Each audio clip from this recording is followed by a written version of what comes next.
Little girl buys diapers alone. Officer sees her belly and panics. Before we dive into the story, drop a comment below and tell us where you're watching from. Enjoy the story. The summer heat shimmered across the parking lot of Valley Market as Officer Ryan Harris pulled his patrol car alongside the cart return. A routine call about an unattended child, something that happened nearly every week in this busy shopping center. Normally, it meant a quick reunion with distracted parents and a gentle reminder about safety. But this call would be different.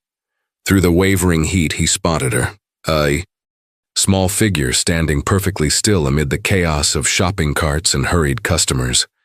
A little girl, perhaps 6 years old, with worn clothes that hung from her thin frame and tangled brown hair that hadn't seen a brush in days. But it was her eyes that caught Ryan's attention first, solemn, watchful, far too serious for a child so young. Then he noticed her stomach, strangely distended, protruding noticeably against her faded t-shirt. In her arms, she clutched an oversized package of diapers, her small fingers white-knuckled with determination. "Hi there," Ryan said, crouching to her. Level. 20 years on the force had taught him how to make his 6-foot frame less intimidating to children. "I'm Officer Harris. Are you waiting for someone?" The girl studied him, her gaze lingering on his badge before meeting his eyes. "They had to go away," she said simply, her voice barely audible above the parking lot noise. Ryan looked around, scanning for any adults who might be watching from a distance. "What's your name, sweetheart?" "Lucy," she replied after a long pause. "That's a pretty name. Where's your mom or dad, Lucy?" Her expression didn't change. "Far away." Ryan nodded, keeping his face neutral despite the concern building within him. "And who brought you to the store today?" "I came to get these." She adjusted the diapers in her thin arms. "He's going to need them soon. I promised." A chill ran through Ryan despite the heat. "Who needs them, Lucy?" Her eyes widened slightly, suddenly cautious. "My brother." Ryan maintained his gentle smile while reaching for his radio. A quick check would tell him if there were reports of a missing child matching her description. "How about we sit in my car where it's cool while we figure this out?" "It's awful hot." "Out here." Lucy hesitated, her eyes darting toward the store entrance as if expecting someone to appear. Then she looked down at the diapers in her arms. "I need to take these to him," she insisted, her voice trembling slightly. "We'll make sure they get to him," Ryan promised. "But first, let's get you some water and cool off, okay?" As they walked to his patrol car, Ryan noticed how Lucy walked with careful, measured steps, one hand occasionally moving to her swollen belly with a wince she tried to hide. In the car, while Lucy sipped water from a bottle, Ryan ran her name through the system. Lucy Mercer, age 6. No reports of a missing child matching her description. More concerning, no record of any siblings. When he asked who she was staying with, she looked out the window and whispered, "If I tell, they'll find us." As they drove away, Lucy turned in her seat, watching the store entrance with such intense worry that Ryan found himself checking the rearview mirror, wondering who might be watching them leave. He didn't know it yet, but this small, solemn child with the mysterious swollen belly and a package of diapers for her brother would change the course of many lives, especially his own. The bright fluorescent lights of Oak Ridge Elementary School created a stark contrast to Lucy's somber demeanor.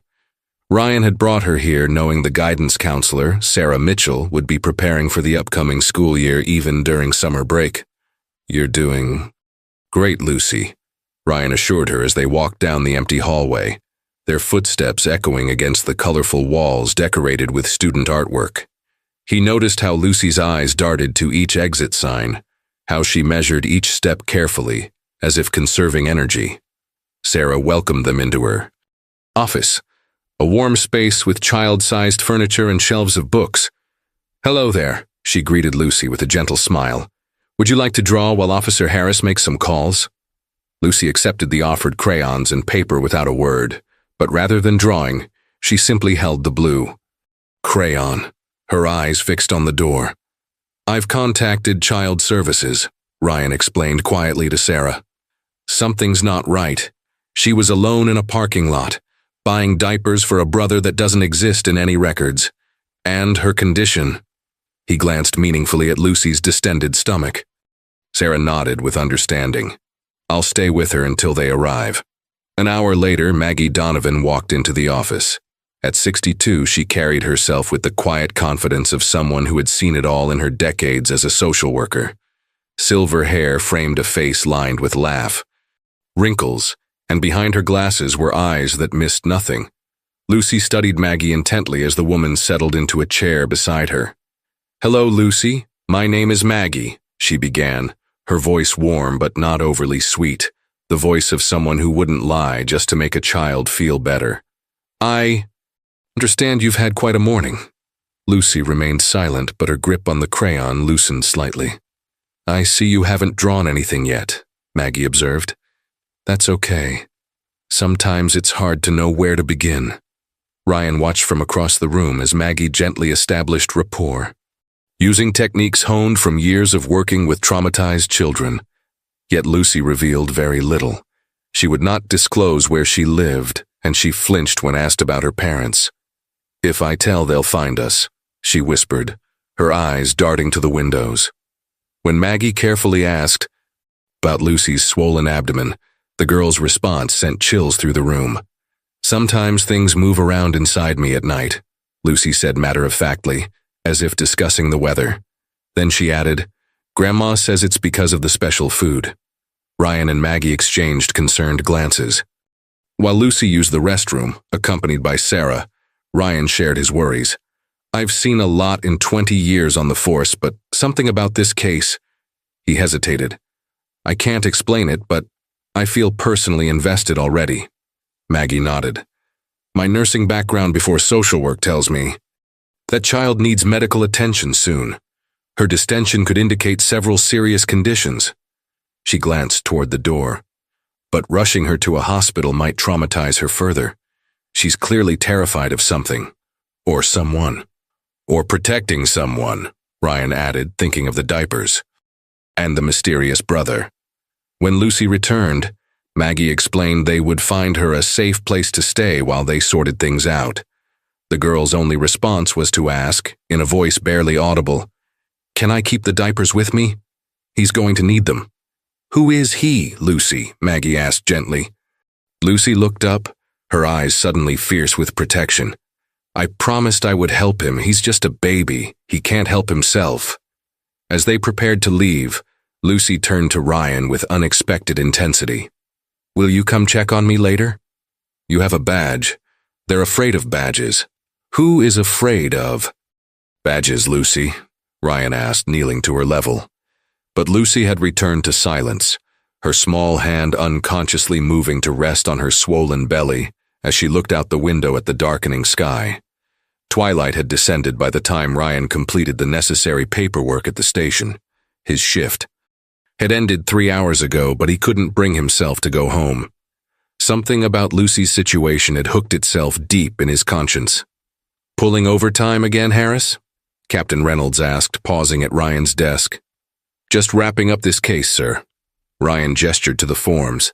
The little, girl from the parking lot? The captain's expression softened. Donovan called, said you went above and beyond today. Ryan shrugged. Something doesn't add up. No missing child reports, no record of siblings, and her physical condition. He hesitated. I just want to make sure she's settled in. Properly. The captain studied him thoughtfully. Follow your instincts. They've served you well for 20 years. At the emergency children's shelter, Ryan found Maggie sitting in the small dining area while Lucy picked at a plate of chicken nuggets and apple slices. Officer Harris. Lucy's face brightened momentarily, the first real emotion he'd seen from her. Just checking in as promised, he said, taking a seat at the table. How are those nuggets? Lucy glanced at her plate. They're good, she said politely, though she'd barely touched them. Ryan noticed how she carefully tore one nugget in half, wrapping it in a napkin before slipping it into her pocket with practiced stealth. When she saw him watching, Lucy froze, her eyes widening with fear. "It's okay," Ryan assured her quickly. "Are you saving that for later?" Lucy nodded cautiously. "For when the food runs out," she explained, as if this were perfectly normal behavior. Maggie and Ryan exchanged glances. "The food won't run out here, Lucy," Maggie explained gently. "There will always be more when you're hungry." Lucy looked unconvinced. That's what they always say at first. The simple statement revealed volumes about her past experiences. Later, as Maggie helped Lucy prepare for bed in the small private room she'd been assigned, Ryan waited in the hallway. This wasn't protocol. His job had technically ended at the station, but he couldn't shake the feeling that Lucy's case was somehow meant for him. Maggie emerged looking troubled. "She's hiding something in her shoe," she whispered. "Didn't want to push it tonight, but she's clearly been taught to conceal important items." Ryan nodded. "Want me to try?" Inside the room, Lucy sat cross-legged on the bed, already dressed in donated pajamas. Several sizes too large. She was methodically arranging her few belongings on the nightstand. The blue crayon from earlier, a hair elastic, and the package of diapers, which she seemed unwilling to let out of her sight. "That's a good system you have there," Ryan commented, sitting in the small chair beside the bed. Lucy nodded seriously. "Grandma says always keep important things where you can grab them quick if you have to run." Ryan's heart tightened. "You've had to run a lot?" Lucy shrugged, not meeting his eyes. "Sometimes. I noticed you have something special in your shoe." "Ryan too," said gently. "Must be pretty important to keep it there." Lucy's hand instinctively moved toward her worn sneakers on the floor. After a moment's hesitation, she reached inside one shoe and pulled out a folded, worn photograph. "It's the only picture of Grandma I have," she explained, carefully. Unfolding it, Ryan glimpsed an elderly woman with kind eyes standing before a building with a partially visible sign that read, "Sunshine." "May I?" he asked, holding out his hand. Lucy hesitated before placing the precious photo in his palm, watching him intently as if ready to snatch it back at any sign of disrespect. "She looks like a kind person, your grandma," Ryan observed. "She is," Lucy said firmly, then corrected herself with a whisper. "She was." The slip made Ryan's police instincts sharpen. "Is your grandma the person you were living with, Lucy?" Lucy reclaimed the photo, pressing it to her chest. "I can't tell you where home is. They said they'd take me away if anyone found out." "Who said that, Lucy?" "The men who made Daddy go away." Her voice had dropped to barely a whisper. "They're still looking." As Ryan left her room, he found Maggie waiting in the hallway. "She mentioned her grandmother and father," he reported, "and that they are still looking for her." Maggie frowned. "There's so much more to this story than an abandoned child." Ryan nodded, his decision already made. "I'll be back first thing tomorrow. Whatever this is, I'm seeing it through." Morning. Sunlight streamed through the windows of the children's shelter as Ryan arrived, carrying a paper bag from Sally's bakery. He found Maggie in the common room, watching Lucy from a distance as she sat alone, carefully folding a piece of construction paper. "Brought breakfast," Ryan said, offering Maggie a coffee. "Any changes overnight?" Maggie accepted the cup gratefully. She slept fitfully. The night supervisor heard her talking in her sleep, something about promises and keeping secrets. She lowered her voice, and she refused to let the staff check her physically during morning routine. Came quite distressed when they tried to look at her stomach. Ryan nodded, processing this information as he watched Lucy. "I did some digging on that photo. The sign in the background says, Sunshine Laundromat. It's on the east side of town." "Good detective work," Maggie said with approval. "What's your plan?" "I'll head there after this, see what I can find out." He held up the bakery bag. "Mind if I have a moment with her first?" Lucy looked up as Ryan approached, her small hands stilling on her paper project. "Brought you something," Ryan said, sitting beside her and opening the bag, to reveal a blueberry muffin. "Thought you might like a special breakfast." Lucy eyed the muffin with cautious interest. "Thank you," she said politely, though she made no move to take it. It's okay, Ryan assured her. It's just for you. Slowly, Lucy reached for the muffin, her expression softening as she took a small bite. It's sweet, she said with surprise, as if sweetness was an unexpected luxury. Lucy, Ryan began gently, I'm going to look for some clues today about your grandma. Would that be okay? Fear flickered across her face. They might be watching the laundry place. Ryan tried to hide his surprise that she'd deduced his plan. Who might be watching, Lucy? She took another tiny bite of muffin, chewing slowly before answering. The men in the dark car. They came looking for Daddy. Then they came back looking for what he hid. And what did he hide, Lucy? Her hand moved unconsciously to her swollen stomach. I don't know, but they think I do. The gesture made Ryan's concern deepen. What did this child believe was happening to her body?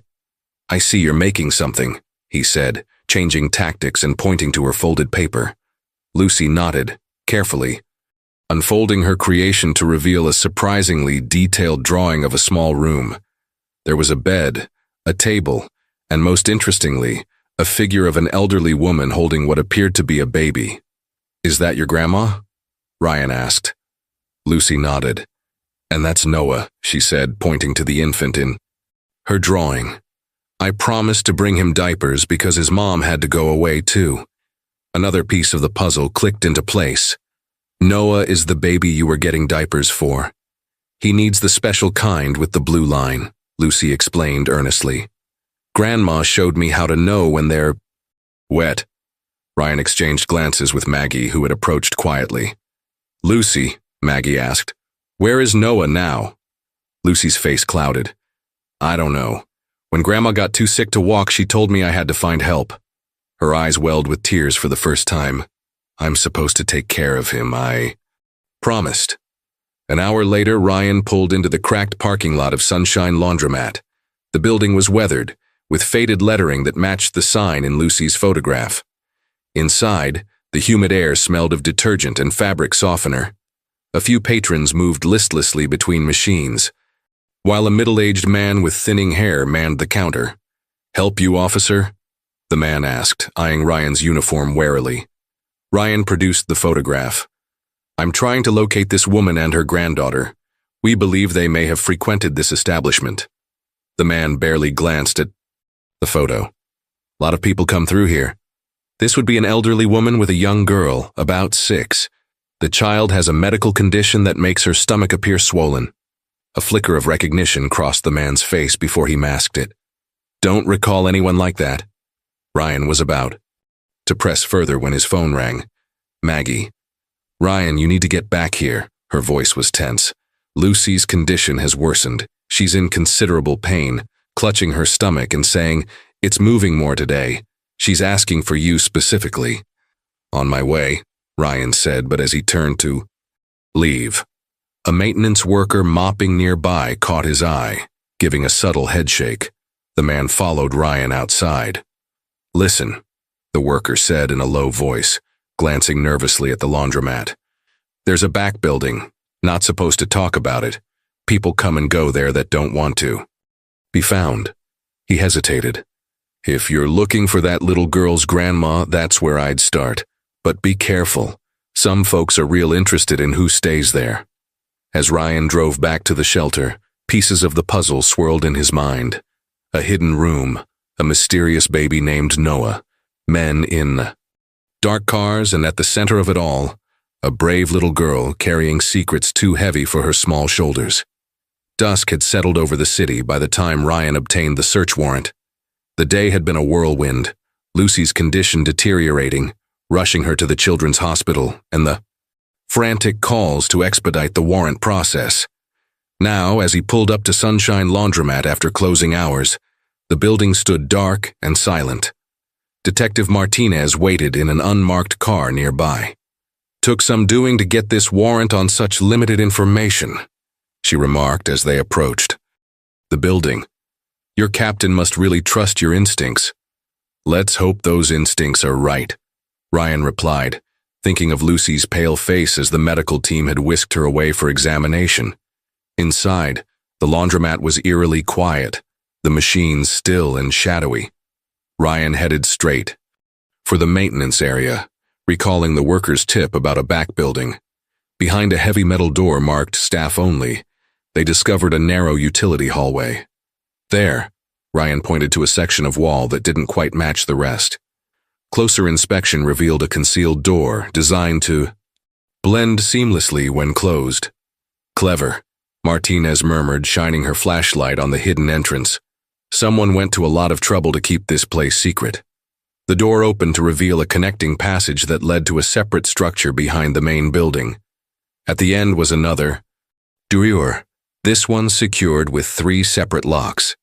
Someone definitely doesn't want visitors, Martinez noted as they worked their way through the locks. The door swung open to reveal a small, converted living space, essentially one room with makeshift dividers creating separate areas. A modest kitchenette occupied one corner, with dishes still in the sink and a kettle on the stove. A simple bed with a handmade quilt stood against the far wall, neatly made as if the occupant had expected to return. But it was the child's area that caught Ryan's attention. A small cot with faded but clean sheets, a stack of library books arranged by size, and a collection of carefully maintained second-hand toys. Someone had created a loving space with very limited resources. They left in a hurry, but not in a panic, Martinez observed, pointing to the organized closet where clothes were missing but not strewn about. On a small table, Ryan discovered what he'd been hoping to find, a ledger containing handwritten notes, medicine schedules, and what appeared to be delivery instructions. Beside it lay a medical dictionary open to a section on parasitic infections, with handwritten notes in the margin. "Look at this," Ryan called, pointing to a calendar on the wall with days marked in cryptic symbols. Today's date has a star and the word supplies written on it. "That explains why the girl was at the store," Martinez said. Ryan's phone rang, Maggie calling from the hospital. "How is she?" he asked immediately. "Not good." Maggie's voice was tight with worry. "Her fever's spiked, and they need to examine her abdomen properly, but she's become completely hysterical. She's convinced that if doctors look at her stomach, they'll find us and take what's inside." "Put her on the phone," Ryan said. After a moment, Lucy's small, frightened voice came through. "Officer Ryan." "I'm here, Lucy," he said gently. "I found your grandma's special room behind the laundromat." A sharp intake of breath. "Are they there? The men in the dark car?" "No, sweetheart. It's just me and another police officer. We're keeping it safe." He hesitated. "Lucy, the doctors need to help you feel better. They need to look at your tummy." "I can't," panic edged her voice. "Grandma said never trust doctors. They'll take what's inside and then they'll take me away forever." Ryan's eyes met Martinez's concerned gaze. "Lucy, remember how you trusted me with your grandma's photo? I need you to trust me again. These doctors are good people like Maggie. They just want to help the hurt in your tummy." Silence stretched for several heartbeats. "Will you come back soon?" Lucy finally whispered. "Grandma said people with badges can keep us safe." "I'm on my way right now," Ryan promised. As they carefully collected evidence from the hidden apartment, Ryan's mind raced. What had this child and her elderly grandmother been hiding from? What did Lucy believe was inside her body that others were seeking? And most urgently, where was the baby named Noah she was so determined to protect? In the corner, a small stuffed bear sat on the child's pillow, worn from years of love, one eye missing and replaced with a carefully sewn button, a silent witness to whatever secrets this hidden room contained. Children's Hospital glowed like a beacon against the night sky. As Ryan hurried through the sliding doors, the evidence bags from the hidden apartment securely stored in his vehicle. The antiseptic smell and hushed voices of the emergency department wrapped around him as a nurse directed him to pediatric room 3. He found Lucy curled on her side, her small face flushed with fever. Maggie sat beside the bed, gently stroking the child's hair, while a young doctor waited patiently nearby, clipboard in hand. Officer Ryan came back, just like he promised, Maggie said softly. Lucy's eyes fluttered open, relief washing over her features. You found Grandma's special room? I did, Ryan confirmed, settling into the chair on the opposite side of her bed. And guess what I brought? He produced the one-eyed teddy bear from behind his back. Lucy gasped, reaching for the stuffed animal with trembling hands. Mr. Button, she whispered, clutching the bear to her chest. You really did find our home. The doctor stepped forward. Lucy, now that Officer Ryan is here, do you think we could take a look at your tummy? It won't hurt, I promise. Fear clouded Lucy's eyes. Again, but Ryan gently took her hand. I'll stay right here the whole time. No one's going to take anything away from you. After a long moment, Lucy gave a tiny nod. The examination was brief but revealing. The doctor's expression remained professionally neutral, but Ryan caught the concerned glance she exchanged with the nurse. Lucy, the doctor said gently when finished, there's nothing mysterious or scary inside your tummy. You have something called parasites, tiny organisms that sometimes get into our bodies through certain foods or water. They're making you sick, but we have medicine that can make them go away. Lucy looked skeptical. But I can feel them moving. That's inflammation and irritation from the infection, the doctor explained. It can feel like movement.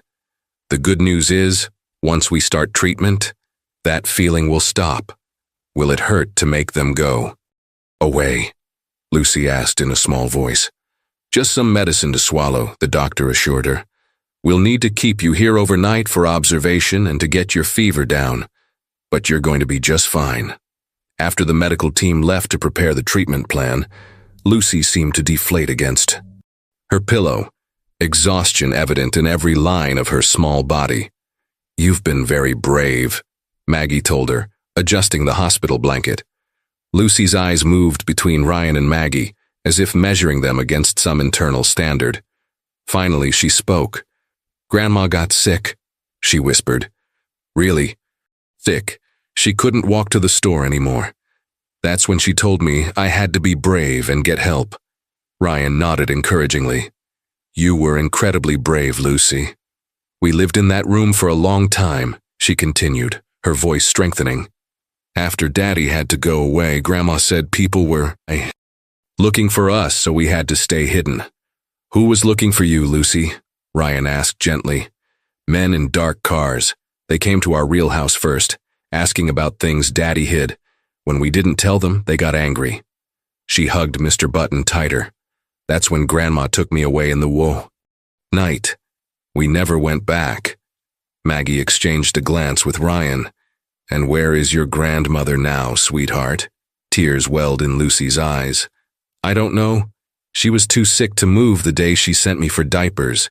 She said if she wasn't there when I got back, I should find someone with a badge. Ryan thought of the neatly made bed in the hidden apartment.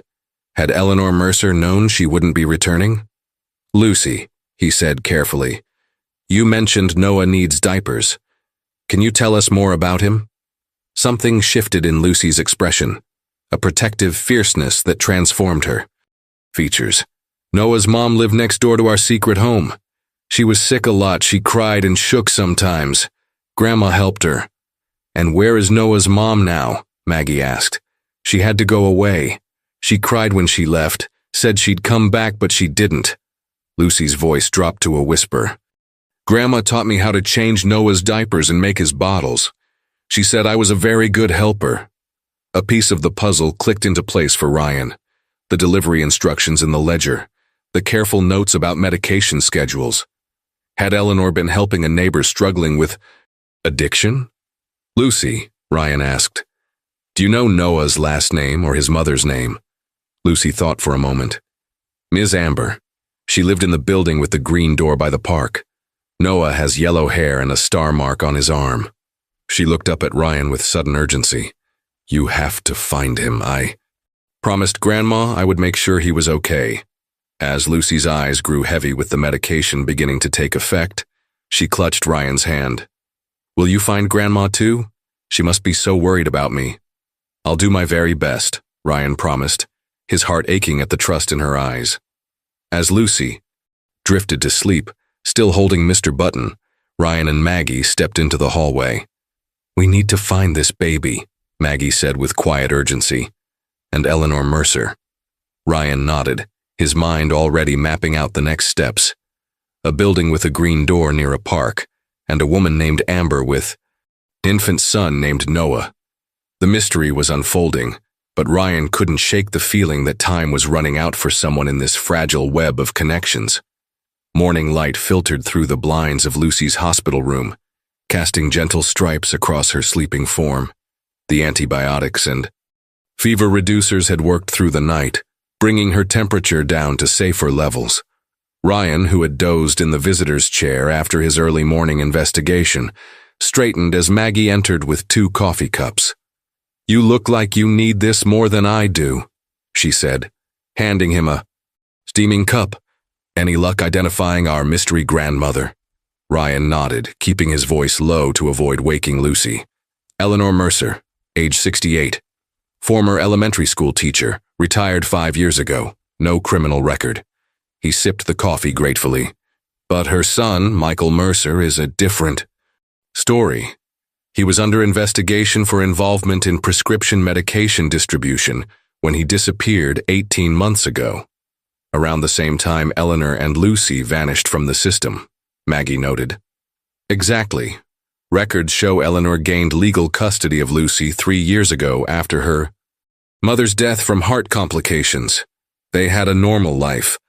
Apartment, school registration, regular doctor visits, until Michael's troubles began." Maggie's gaze drifted to Lucy, who slept peacefully clutching Mr. Button. "So Eleanor went into hiding to protect her granddaughter from people who thought Lucy might know where Michael hid something valuable," Ryan confirmed. "The question is, where is Eleanor now? And where is baby Noah?" A soft voice interrupted their conversation. "Are you talking about my grandma?" Lucy was awake, her eyes clearer than they had been since Ryan found her. "Good morning, sweetheart," Maggie smiled. "How are you feeling?" "My tummy doesn't hurt so much," Lucy replied, sitting up carefully. "The doctor said the wiggly things are getting smaller." "That's wonderful news," Ryan said, genuinely relieved. "The medicine is working."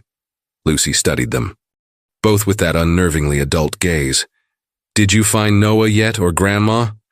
"Not yet," Ryan admitted, "but we're looking very hard. Can you tell us more about where Noah might be?" Lucy twisted the edge of her blanket. "I don't know exactly. When his mom didn't come back, Grandma said we had to be extra careful. She wouldn't let me go with her when she took him places." "What kinds of places did she take him?" Maggie asked gently. "To get checked by someone Grandma trusted. Not a regular doctor." Lucy's brow furrowed in concentration. "And to visit a lady with red hair who had baby things. Grandma said she was a friend who would help if something happened to us." Ryan made a mental note to look for a red-haired woman in the vicinity of the green-doored building. Later that morning, after Lucy had been examined again and pronounced significantly improved, a child life specialist arrived with art supplies. While Lucy worked on a drawing, Ryan spread a community newsletter on the bedside table. "I found this at the laundromat," he explained. "It shows different neighborhoods in our town. I thought maybe you might recognize where you used to go with your grandmother." Lucy studied the pages carefully, her finger tracing over images of local buildings. She suddenly stopped at a photo of a small park with distinctive curved benches. "That's where Noah's mom used to take us," she exclaimed. "Before she had to go away. We sat on that bench and she cried a lot." Lucy's voice dropped. Grandma would bring her medicine to make her stop shaking. Ryan exchanged a significant glance with Maggie. The park was Oakview Gardens, on the east side of town near several apartment complexes. "Was Noah's home near this park?" Ryan asked. Lucy nodded. "In the building with the green door, up the stairs and down a long hallway. Noah's room had stars on the ceiling that glowed in the dark." While Lucy returned to her drawing, Ryan stepped into the hallway to make a call to Detective Martinez. I need everything you can find on apartments near Oakview Gardens, specifically. Any building with a green entrance door. And check for any reports involving a woman named Amber with an infant son named Noah. By early afternoon, Lucy had improved enough to sit in a chair by the window, watching birds on the hospital lawn. Her artwork revealed surprising skill for a 6-year-old, detailed scenes of her life with her grandmother in the hidden room, including one particularly poignant image of Eleanor teaching her to hold a baby. "You're very good with babies, aren't you?" Maggie observed. Lucy nodded proudly. "Grandma said I was a natural. She taught me how to, test if the milk was too hot and how to burp Noah after his bottle." Her face clouded. "I was supposed to bring back Diapers. I hope he's okay." "We're doing everything to find him," Ryan assured her, just as his phone buzzed with a message from Martinez. The text contained an address and 3 words that made his pulse quicken. "Found green door." As Ryan prepared to leave, Lucy suddenly reached for his hand. "Officer Ryan, if you find Grandma, please tell her I kept my promise. I found someone with a badge, just like she said." The simple statement, delivered with such earnest faith, strengthened Ryan's resolve.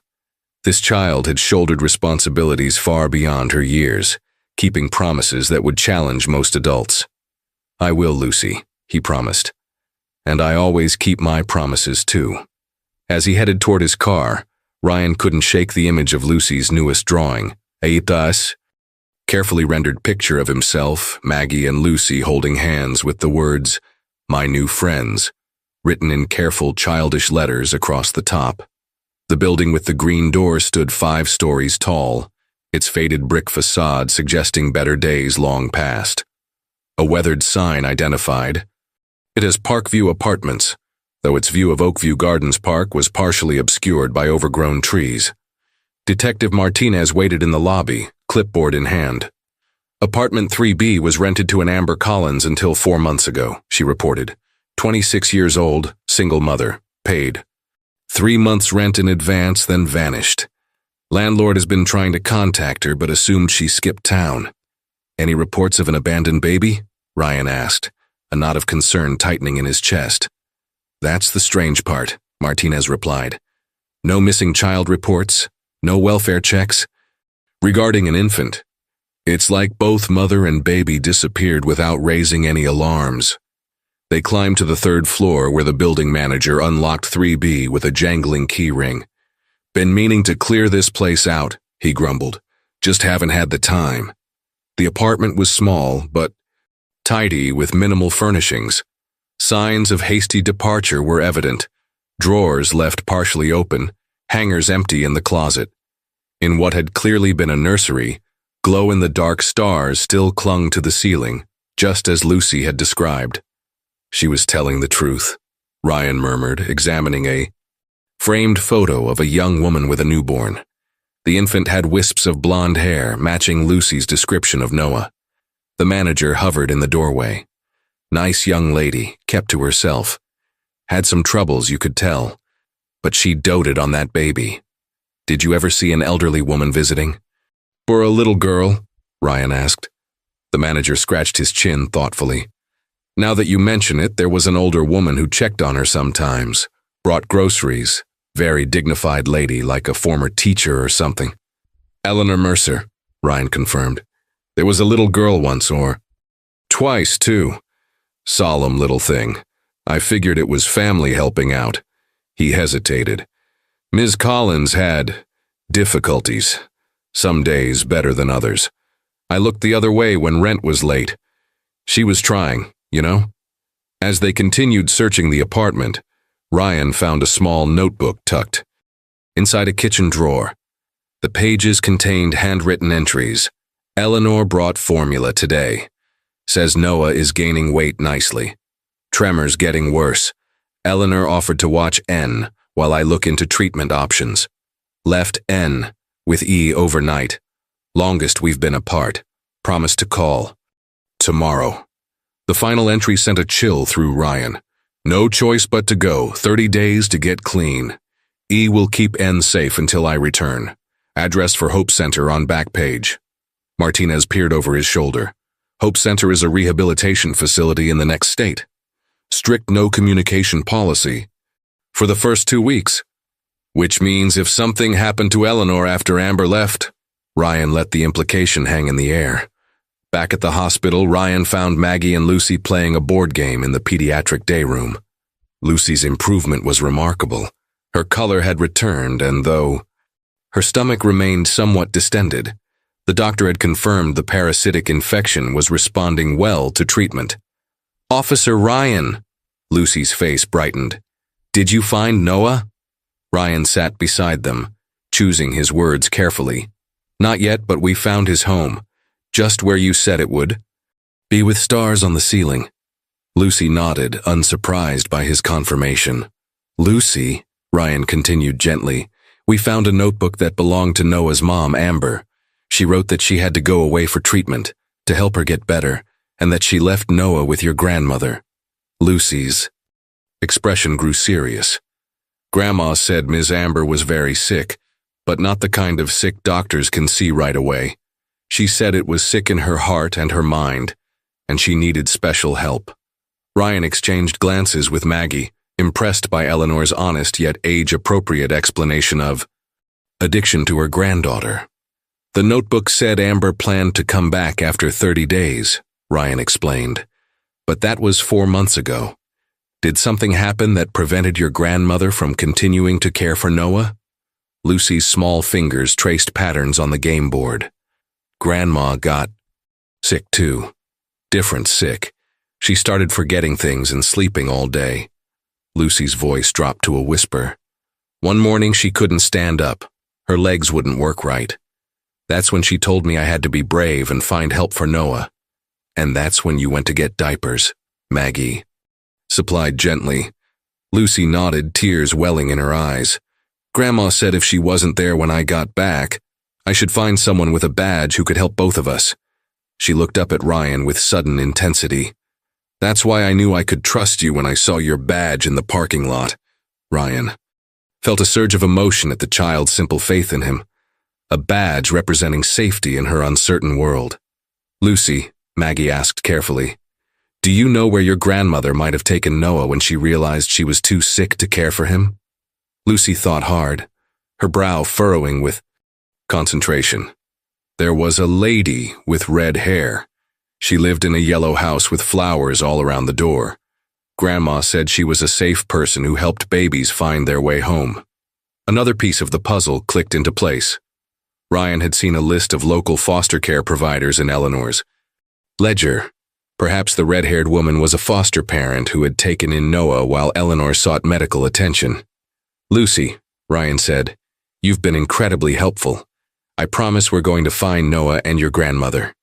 Lucy studied his face with those unnervingly perceptive eyes. "I believe you," she said simply. Then, with a hesitancy that broke his heart, she added, "When you find Grandma, can I go home with her again?" The question hung in the air, heavy with implications about a future that remained uncertain for this brave little girl who had already endured so much. 3 days. After being admitted to the hospital, Lucy was deemed well enough for discharge. The parasitic infection was responding to treatment, though doctors explained it would take time for her abdomen to return completely to normal. "Where will she go now?" Ryan asked Maggie as they stood in the hospital corridor, watching Lucy carefully pack her few belongings, Mr. Button her drawings and the blue crayon she'd kept since their first meeting. "Emergency foster placement is arranged," Maggie replied. "A good family, experienced with children who've experienced trauma." She hesitated. "But I've been thinking," Ryan raised an eyebrow. "About? I have the certification. My home inspection is current from my last placement." Maggie's eyes remained on Lucy. "I haven't taken a child in over a year. Not since my husband passed. But something about her." Ryan understood completely. Lucy had worked her way into his heart as well, in ways he couldn't have anticipated when he first spotted her in that parking lot. "Have you discussed it with your supervisor?" he asked. Maggie nodded. "Initial approval granted, pending final paperwork. But I wanted to run it by you first. You've become important to her, Ryan. Your presence would need to continue if I take her. Try keeping me away, Ryan replied with a smile that reached his eyes. Later that afternoon, Ryan drove them to Maggie's tidy suburban home. Lucy sat quietly in the back seat, taking in her new surroundings with characteristic solemnity. But as they pulled into the driveway of the modest two-story house with cheerful flower boxes, something shifted in her expression. It has a red door, she observed. Grandma always said red doors mean welcome. That's exactly right, Maggie smiled, catching Ryan's eye, with a look that said, this might work after all. Inside, Maggie had prepared a room with simple, comfortable furnishings. You can decorate it however you like, she explained as Lucy examined the space. Make it your own. Lucy carefully placed Mr. Button on the pillow, arranging him just so, before turning to inspect the window locks with practiced attention. They're very secure, Ryan assured her, recognizing the concern in her movements. And I checked the whole perimeter of the house. It's safe. Lucy nodded, visibly relaxing at his reassurance. That evening, as Maggie prepared dinner, a remarkable transformation began. Lucy, seated at the kitchen counter helping to tear lettuce for salad, actually giggled when Maggie's elderly cat, Professor, jumped onto the counter to investigate their activities. The sound, so unexpected and pure, brought Maggie to a standstill, tears welling in her eyes. Lucy, she said softly, that's the most beautiful sound I've heard in this kitchen in a very long time. Later, after dinner, as they settled in the living room to watch a cartoon that Lucy had selected with careful deliberation, Ryan received a call from Detective Martinez. We've got something, she said without preamble. Security footage from the bus station 3 weeks ago shows a woman matching Eleanor Mercer's description. She appears disoriented, unsteady on her feet. Any sign of an infant with her? Ryan asked, stepping into the hallway to avoid Lucy. Overhearing. No child visible in the footage. But here's the interesting part. She's being assisted by a red-haired woman who matches the description of Cynthia Walters, a registered foster care provider who lives 6 blocks from Oakview Gardens. The yellow house with flowers, Ryan murmured, remembering Lucy's description. When he returned to the living room, Lucy was curled against Maggie's side, her eyes heavy with sleep despite her evident effort to stay awake. The simple domesticity of the scene, this wounded child finding comfort in Maggie's maternal presence, tightened something in Ryan's chest. As Maggie carried Lucy to bed, Ryan found himself studying the photographs that lined Maggie's mantelpiece. Her late husband, Robert, their extended family, pictures from her nursing career. Spaces where a life had been built and lost and rebuilt again. Later, as they shared tea in the kitchen, Ryan filled Maggie in on Martinez's call. So Eleanor may have recognized her own deteriorating condition and sought help from this foster care provider, Maggie reasoned. That's my thinking, Ryan agreed. I'll head to Walter's place first thing tomorrow. A sound from the hallway interrupted them. Lucy stood in the doorway, her face pale. I had a bad dream, she whispered. About Grandma. She was calling my name, but I couldn't find her. Maggie immediately went to her, kneeling to offer comfort. Would you like some warm milk to help you get back to sleep? Lucy nodded, but her eyes were fixed on Ryan. Are you leaving now? Not until you're fast asleep again, he promised. As Maggie prepared the milk, Lucy climbed onto the chair beside Ryan, her small face serious in the kitchen's soft light. Officer Ryan, she said quietly, do you have a little girl at your house? 2? The innocent question caught him off guard. No, I don't have any children. Don't you get lonely? She asked with genuine concern. Ryan smiled gently. Sometimes, but I have friends, and now I have you and Maggie to visit. Lucy considered this thoughtfully. Grandma says everybody needs a family, even grown-ups. Your grandmother sounds very wise, Ryan replied, thinking of Eleanor Mercer's evident sacrifices for her granddaughter. She is, Lucy said with absolute certainty. Then, with the directness that continually surprised him, she added, if you can't find her, could you and Maggie be my family instead? The question hung in the air, simple yet profound, from a child who had already lost too much, yet somehow maintained the courage to hope for connection. Before Ryan could formulate a response, movement outside the kitchen window caught his attention, headlights sweeping. Slowly across the front of the house, a car passing with deliberate slowness before continuing down the street. Lucy had noticed too, her whole body tensed, eyes widening with fear. "They're still looking," she whispered, pressing closer to Ryan's side. "They found us." Morning sunlight bathed St. Mary's Church in golden light as Ryan approached its weathered stone steps. The famous stained glass windows, depicting angels in vivid blues and ambers, cast colorful patterns across the worn floor inside, creating what Lucy had called angel light. After the unsettling incident with the slow-moving car the previous night, Ryan had stationed a patrol unit near Maggie's home and spent hours making calls. His search had led him here, to this peaceful sanctuary where, according to shelter records, Eleanor Mercer had sought assistance 3 weeks earlier. Father Thomas, a silver-haired man with kind eyes reminiscent of Eleanor's, greeted Ryan in the vestibule. "Officer Harris, I've been expecting your call since I heard about Eleanor's granddaughter being found." Ryan's surprise must have shown on his face, for the priest smiled gently. "Small towns, officer, news travels. Besides, I've been concerned about Eleanor since we helped her get to the shelter. Her condition was deteriorating rapidly." "So she came here first," Ryan confirmed. Father Thomas nodded. "She was disoriented, weak. Said she needed to find a safe place for her granddaughter but had to take care of Noah first." He led Ryan to a small office. "I contacted Cynthia Walters. She's one of our parishioners and a licensed foster parent. Cynthia took the baby temporarily while we got Eleanor to medical help." "And where is Eleanor now?" Ryan asked, the question that had been burning in him since Lucy was found. "Riverside Care Center," Father Thomas replied. "It's a residential facility for the elderly. She was admitted through their charity program after being stabilized at the hospital." Ryan's heart raced.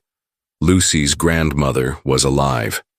An hour later, he stood outside room 217 at Riverside Care Center, steeling himself for whatever condition Eleanor Mercer might be in. The nurse had briefed him: untreated diabetes, early-stage dementia, physical weakness from long-term malnutrition, a woman who had sacrificed her own health to protect her granddaughter. Eleanor sat in a wheelchair by the window, a thin figure with silver hair neatly brushed, her hands folded in her lap. Though frail, her posture held the dignity Lucy had tried to describe. "Mrs. Mercer?" Ryan said softly, approaching slowly to avoid startling her. "I'm Officer Ryan Harris." Her head turned, eyes narrowing with immediate suspicion at his uniform. "Police," she said, her voice stronger than her appearance suggested. "Have you come to take me away?" "No, ma'am," Ryan assured her, showing his badge. "I've come about Lucy." The change in her expression was immediate. Fear, hope, and dread flashing across her features. "You found her? Is she safe? Did they hurt her?" "Lucy is safe," Ryan said quickly, pulling a chair closer. "She's receiving medical treatment for a parasitic infection, but she's going to be fine. She's staying with a qualified foster parent named Maggie Donovan." Tears filled Eleanor's eyes. "She made it. My brave girl found someone with a badge just like I told her." She reached for Ryan's hand with surprising strength. "She was so sick by the time I couldn't walk anymore. I was afraid." "She followed your instructions perfectly," Ryan assured her. "She even kept trying to get diapers. For Noah." He paused. "Mrs. Mercer, can you tell me what happened? Why were you and Lucy hiding?" Eleanor's expression hardened. "My son Michael got involved with the wrong people, distributing prescription medications illegally. When he tried to quit, they threatened him." Her hands trembled. "Slightly. He disappeared 18 months ago. Then those men came looking for something they claimed Michael had hidden. Records, names, evidence. They thought I knew where it was." "And did you?" Ryan asked gently. "No, but they didn't believe me." Her gaze turned distant. "They said they'd take Lucy if I didn't cooperate, so I took her and ran in the middle of the night. We've been hiding ever since. Ryan thought of the ledger found in the hidden apartment, the careful notes about medications and deliveries. You were helping Amber Collins, too. Eleanor nodded. She lived near our hiding place. Another victim of these people, addicted to the very pills they were distributing. When she decided to get treatment, she had no one to care for Noah. A faint smile touched her lips. Lucy adored that baby. She was such a good helper. Where is Noah now? Ryan asked. With Cynthia Walters. When I realized my health was failing, I knew I had to find safe places for both children before I couldn't function anymore. Tears welled again. I sent Lucy for supplies, hoping she'd find help. I used the last of my strength to get Noah to the church. Father Thomas contacted Cynthia. Her voice broke.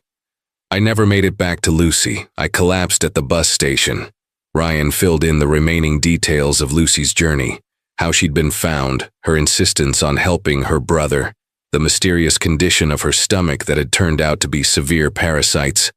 We survived on whatever food I could get cheaply, Eleanor explained, shame coloring her voice. Sometimes expired, contaminated apparently, and I had no money for doctors. You did everything you could to protect her, Ryan said firmly. Eleanor's eyes, so like Lucy's in their directness, met his. Will I lose her now?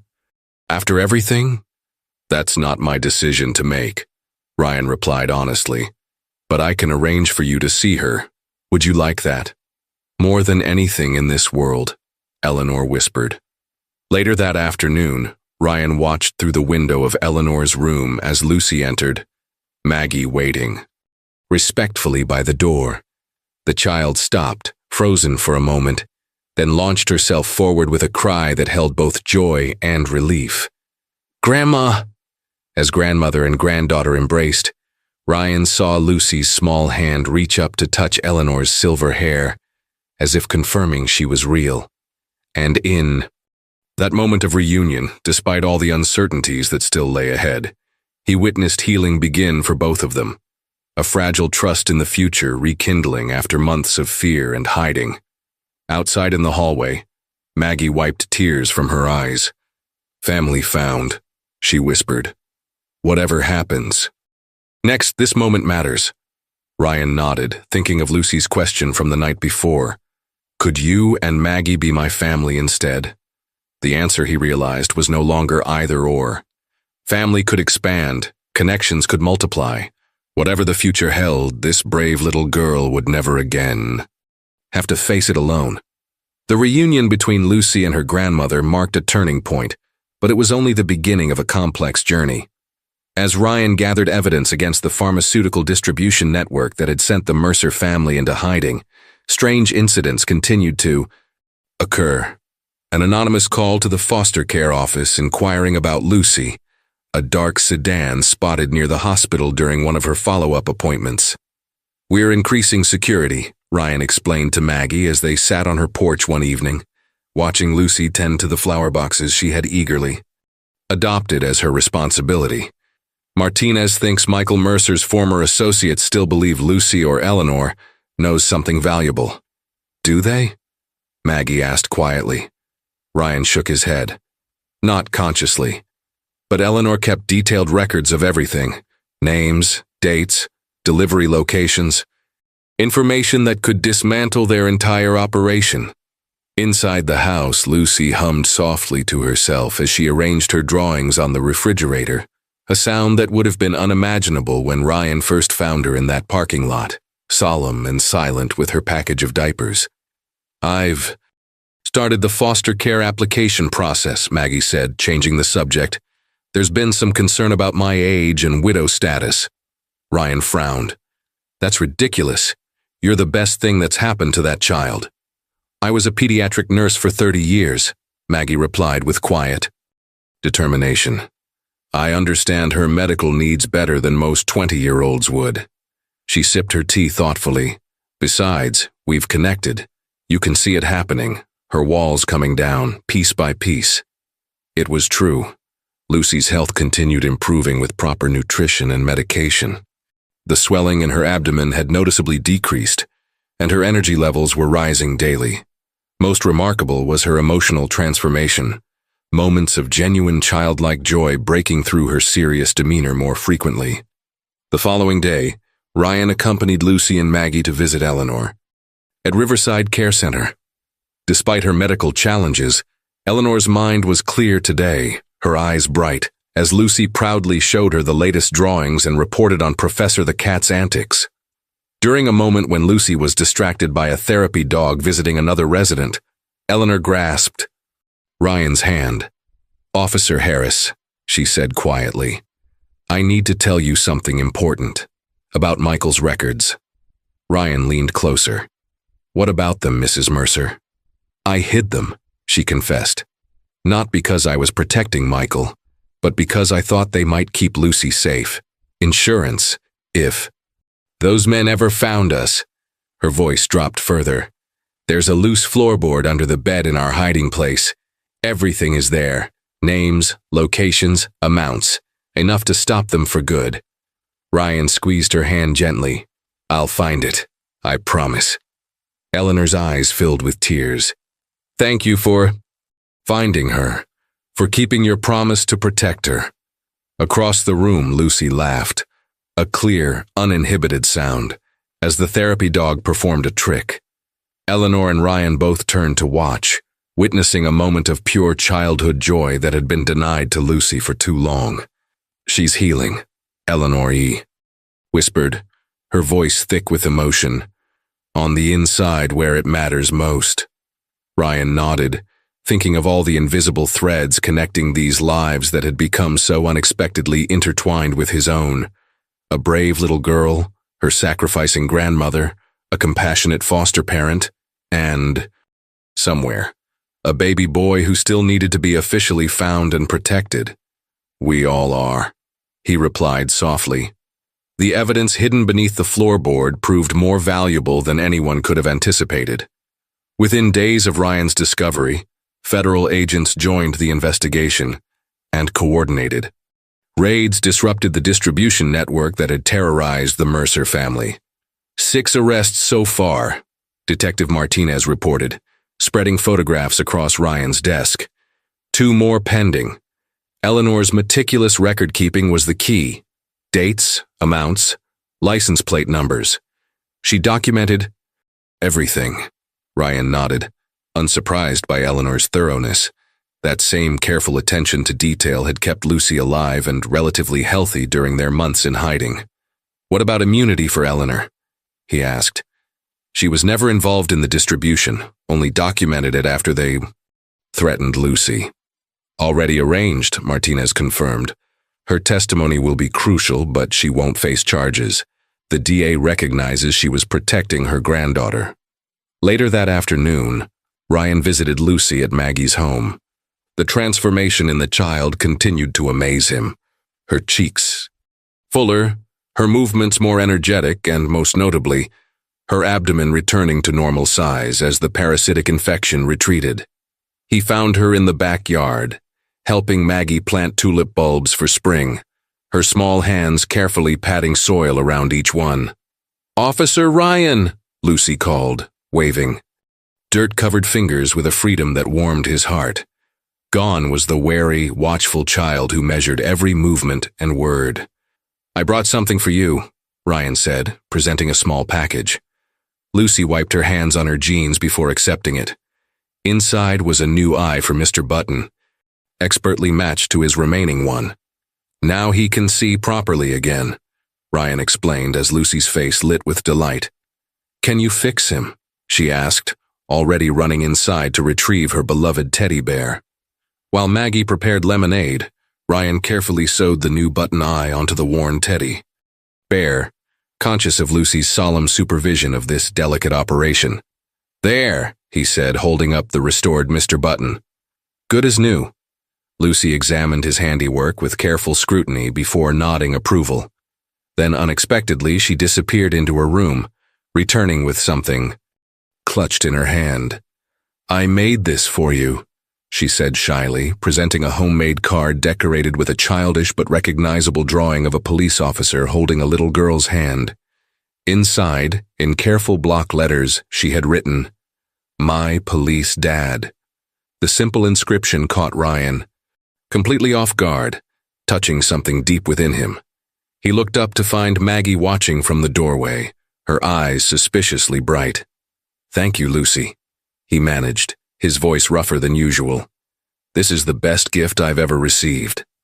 The following day brought another milestone, Lucy's foster care placement review. The panel questioned Maggie extensively about her age, living arrangements, and ability to manage a traumatized child with ongoing medical needs. When things seemed to be turning against Maggie's application, Ryan stepped forward unexpectedly. "I've been a police officer for 20 years, he stated firmly. "I've seen thousands of family situations from the worst to the best.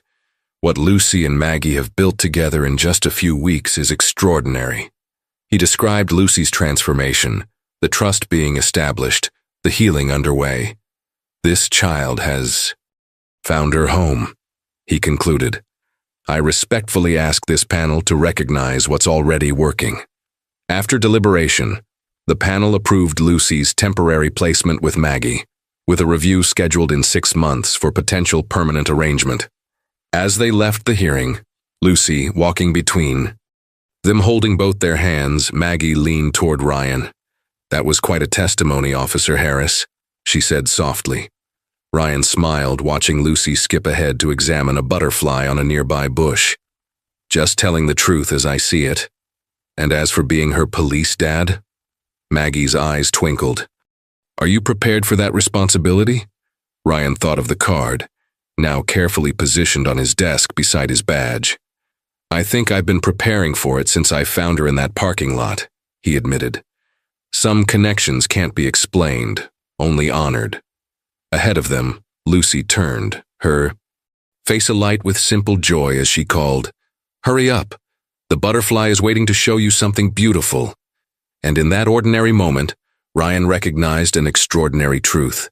Sometimes family forms in the most unexpected ways, creating bonds that no official document could fully capture or explain. As weeks passed, the investigation expanded across state lines, revealing connections to similar distribution networks in neighboring communities. Ryan remained involved professionally, but his personal focus had shifted to the small family unit forming between Lucy, Maggie, and himself. Sunday dinners became a tradition, with Ryan arriving promptly at 5, often bringing small surprises, a book about butterflies after Lucy's park encounter, a set of colored pencils when she outgrew crayons, a bird feeder they installed together outside her bedroom window. These weren't just gifts, but bridges connecting her past to her present, helping her build a future where simple pleasures could be trusted. One such Sunday, as Maggie prepared dessert, Lucy led Ryan to her bedroom, eager to show him something. "Look," she said proudly, gesturing around the space that had transformed from a guest room to a child sanctuary. Drawings covered one wall, a gallery of Lucy's artistic progress. But what caught Ryan's attention were the framed photographs on her nightstand. Eleanor in her younger days, Maggie laughing in the garden, and Ryan himself at Lucy's side during a recent trip to the park. "This is my forever room," she explained with newfound confidence. "Maggie says the pictures help keep people close even when they're far away." "That's absolutely right," Ryan agreed, touched by his inclusion in her collection of important people. Lucy's medical appointments had become less frequent, her therapy sessions showing remarkable progress. Dr. Patterson, her child psychologist, had noted Lucy's resilient spirit and growing ability to express feelings that had once been locked away. Most children who experience prolonged stress develop protective mechanisms, she explained during a consultation with Ryan and Maggie. Lucy's was hypervigilance and emotional containment. The fact that she's now laughing freely, expressing preferences, even occasionally testing boundaries, these are all healthy signs of a child who's beginning to feel secure. The most significant breakthrough in the case came unexpectedly. a rehabilitation counselor from Hope Center, reviewing success stories for their annual report, contacted authorities after recognizing Amber Collins's name in a news article about the distribution network takedown.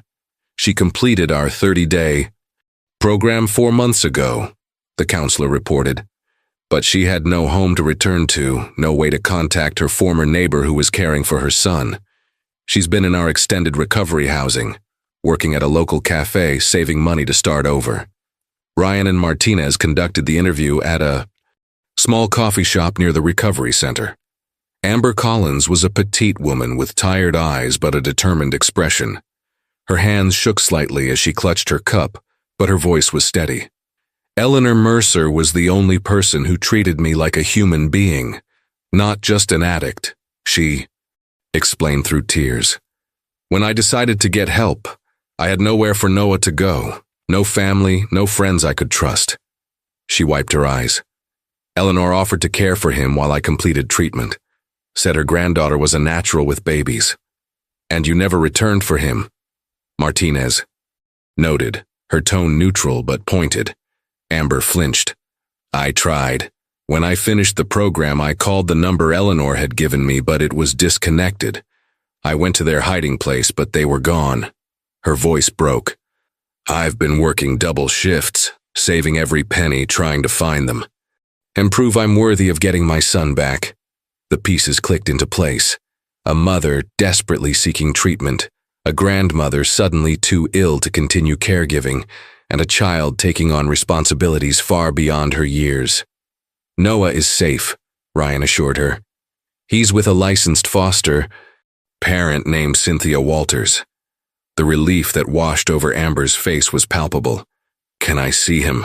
I know I don't deserve to just walk back into his life, but family reunification is possible, Martinez explained. But it will involve court oversight, supervised visits, proof of stable housing, and employment. I'll do anything, Amber vowed. I've been clean for 127 days. I never want Noah to see me the way I was. Later, as Ryan drove back to town, he called Maggie to update her. Should we tell Lucy? Maggie asked. She still asks about Noah almost daily. Ryan considered this. Let's wait until the first supervised visit is arranged. She deserves to see that her efforts to help Noah weren't in vain. As he hung up, Ryan realized how thoroughly Lucy had changed his perspective on his work, on family, on what constituted a life well lived. 20 years enforcing the law had shown him countless broken systems and shattered families. But Lucy's story was teaching him something different. How healing could happen, how broken pieces might be reassembled into something new and beautiful. The distant light of possibility was growing stronger, illuminating a future none of them could have imagined when this journey began. The family court was quieter than the criminal courts Ryan usually frequented, its walls adorned with children's artwork rather than stern portraits of judges past. Today, in a small conference room designed to feel less intimidating, Noah Collins would be reunited with the little girl who had fought so hard to protect him. Lucy sat between Maggie and Ryan, wearing her favorite blue dress with butterflies embroidered on the collar, a special outfit for a special day. Though they had carefully explained what would happen, uncertainty clouded her expression. What if he doesn't remember me? She whispered, fidgeting with the hem of her dress. Babies don't remember faces the way we do, Maggie explained gently. But they remember feelings. You took good care of him, so he'll feel safe with you, Ryan added. And you'll get to meet his mom, too. She's been working very hard to get better so she can take care of Noah properly. Lucy nodded, processing this information with her characteristic thoughtfulness. Like Grandma is working to get better at Riverside? Exactly like that, Ryan confirmed. The door opened, and a social worker entered with Cynthia Walters, the red-haired woman from Lucy's descriptions, carrying a chubby-cheeked infant with wisps of blonde hair. Behind them came Amber Collins, visibly nervous but maintaining a composed dignity. Lucy froze, her eyes widening as she took in the baby who had occupied so much of her concern these past months. Noah, she whispered, rising slowly from her chair. Cynthia approached, kneeling to bring Noah to Lucy's eye level. "Noah, this is Lucy. She helped take care of you when you were smaller." Lucy reached out a hesitant hand, gently touching Noah's fingers. "He got so big," she said in wonder, her face lighting up when Noah grabbed her finger in his chubby grip. "He's very strong now," Cynthia confirmed, "and healthy." Amber watched the interaction with tears streaming down her face. When Lucy finally looked up at her, the young mother knelt beside her son. "Thank you for helping Eleanor take care of my baby," she said, her voice thick with emotion. "You were very brave." Lucy studied her carefully. "Grandma said you were sick but trying to get better." Amber nodded. "I was very sick, not the kind of sick doctors can see right away, like your tummy was. But I went to a special place to get help, and I've been working hard every day to stay healthy for Noah." "I got better too," Lucy said, gesturing to her now normal abdomen. "The wiggly things are gone." A look of understanding passed between them, two souls who had faced different challenges, but found their way toward healing. The meeting continued with gentle conversation and supervised play. Lucy showed Noah how to stack soft blocks, demonstrating the same careful attention Eleanor had once taught her. Ryan watched with quiet pride as Lucy navigated this emotional reunion with remarkable grace. Afterward, as they drove home, Lucy was unusually quiet, staring out the window at passing scenery. "Are you okay, sweetheart?" Maggie asked. "That was a big day." Lucy nodded slowly. "Noah's mommy loves him a lot, I could tell." "She does," Ryan agreed. "And she's very grateful to you and your grandmother for keeping him safe. Will he go home with her soon?" "Not right away," Ryan explained. "First, they'll have more visits like today. Then longer visits. The judge wants to make sure everything is ready and safe before Noah goes home permanently." Lucy considered this thoughtfully, like how I'm staying with Maggie while Grandma gets better at Riverside. "Similar, yes," Maggie confirmed. "Everyone wants what's best for Noah, just like we want what's best for you." That evening, as Maggie tucked Lucy into bed, the child asked the question that had clearly been forming in her mind all day. "If Noah can go back to his mommy when she's better, will I go back to Grandma when she's better too?" Maggie sat on the edge of the bed, choosing her words carefully. "Your grandmother loves you very much, Lucy, but her illness is different from Noah's mom's. The doctors aren't sure if she'll ever be well enough to take care of you all by herself again." Lucy's face fell, but she nodded with understanding beyond her years. "But no matter what happens," Maggie continued, "your grandmother will always be part of your life, and so will I." She smoothed Lucy's hair gently. "And so will Ryan." "Like a family puzzle with extra pieces?" Lucy suggested, her creative mind finding the perfect metaphor. "Exactly like that," Maggie smiled. "A family puzzle with all the pieces we need, just arranged in a new way." Lucy hugged Mr. Button close, his two matching button eyes catching the soft lamplight. "I like our puzzle," she whispered as she drifted toward sleep, "even if it's not like other people's puzzles." In the hallway, Ryan waited with 2 cups of tea. "Extra pieces?" he asked with a raised eyebrow, having overheard the conversation. "Apparently. We're a family puzzle," Maggie replied, accepting the cup with a warm smile, with a very wise little girl at its center. Ryan couldn't argue with that assessment. Some puzzles came with a picture on the box to follow. Others had to be assembled piece by unexpected piece, creating a design more beautiful than anything that could have been predicted at the start. 6 months later, on a crisp autumn morning, the county courthouse steps were bathed in golden sunlight.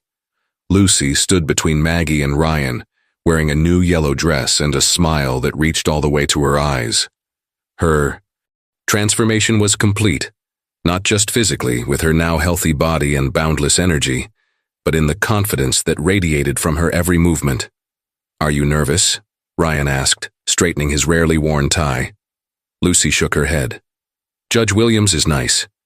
She told me last time that today is just making official what's already true."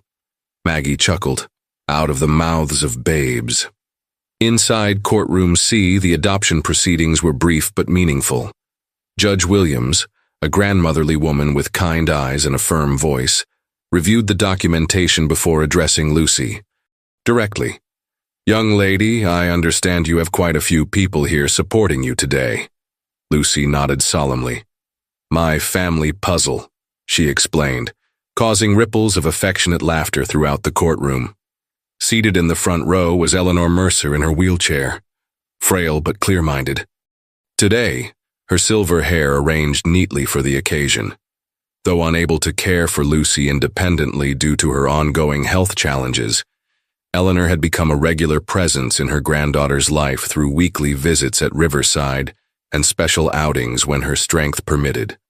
Beside Eleanor sat Father Thomas and Cynthia Walters, whose early interventions had helped set this healing journey in motion.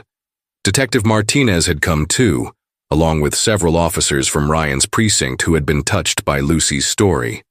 "The court has reviewed all the documentation and recommendations," Judge Williams announced. "It is my pleasure to approve the adoption of Lucy Mercer by Margaret Donovan, with Ryan Harris legally recognized as godfather with specified visitation and responsibility rights." She smiled warmly. "In simpler terms, this family puzzle is now officially recognized by the state."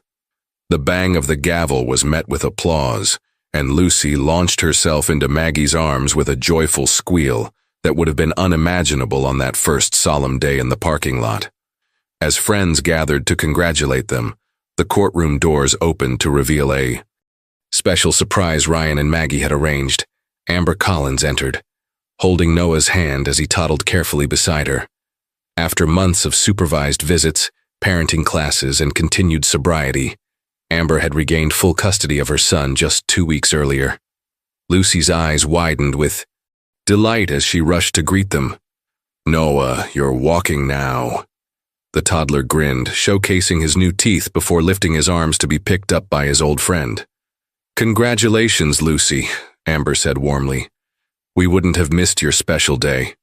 Later, they gathered at Oakview Gardens Park for a celebration picnic.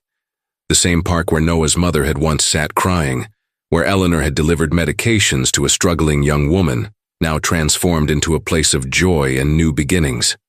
As the adults chatted and prepared food, Lucy helped Noah explore the playground, her patient guidance showing the same care Eleanor had once taught her. "Full circle," Maggie observed, standing beside Ryan as they watched the children. "From a parking lot with a package of diapers to this." Ryan nodded, thinking of all the unlikely events that had connected their lives. "She saved us as much as we saved her." Eleanor, seated nearby, overheard and smiled. Lucy has always had a gift for bringing people together. Even before she could speak, she was building bridges between hearts. That evening, as Maggie tucked Lucy into bed in what was now officially and forever her room, the child looked around at the photographs now filling her space. Pictures of Eleanor, Ryan, Maggie, Noah, and Amber, forming a visual representation of her journey. "I used to think family meant people who look like you," Lucy told Maggie with unexpected wisdom. "But now I know family means people who find you when you're lost and love you when you're found." Maggie kissed her forehead, too moved for words. In the doorway, Ryan watched the tender scene, remembering the solemn child with the mysterious swollen belly who had captured his heart with her courage and determination. The mystery that had drawn him in had been solved, but the connection it created would last a lifetime. As Lucy drifted towards sleep, her hand rested peacefully on her now healthy stomach, no longer plagued by wiggly things or painful swelling. Mr. Button, with his matching eyes, sat watch from the pillow. Beside her, a steadfast companion from her old life to her new one. "Good night, my brave girl," Maggie whispered, adjusting the blanket around Lucy's shoulders. "Good night, Mama Maggie," came the drowsy reply. The new name Lucy had chosen herself, honoring both her past and her present. Then, with a sleepy smile toward the doorway, "Good night, Police Dad."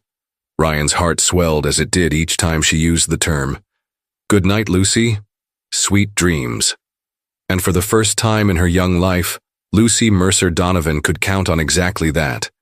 Dreams that were sweet, in a home that was safe, surrounded by a family created not by circumstance or blood, but by choice and love, and the healing power of second chances.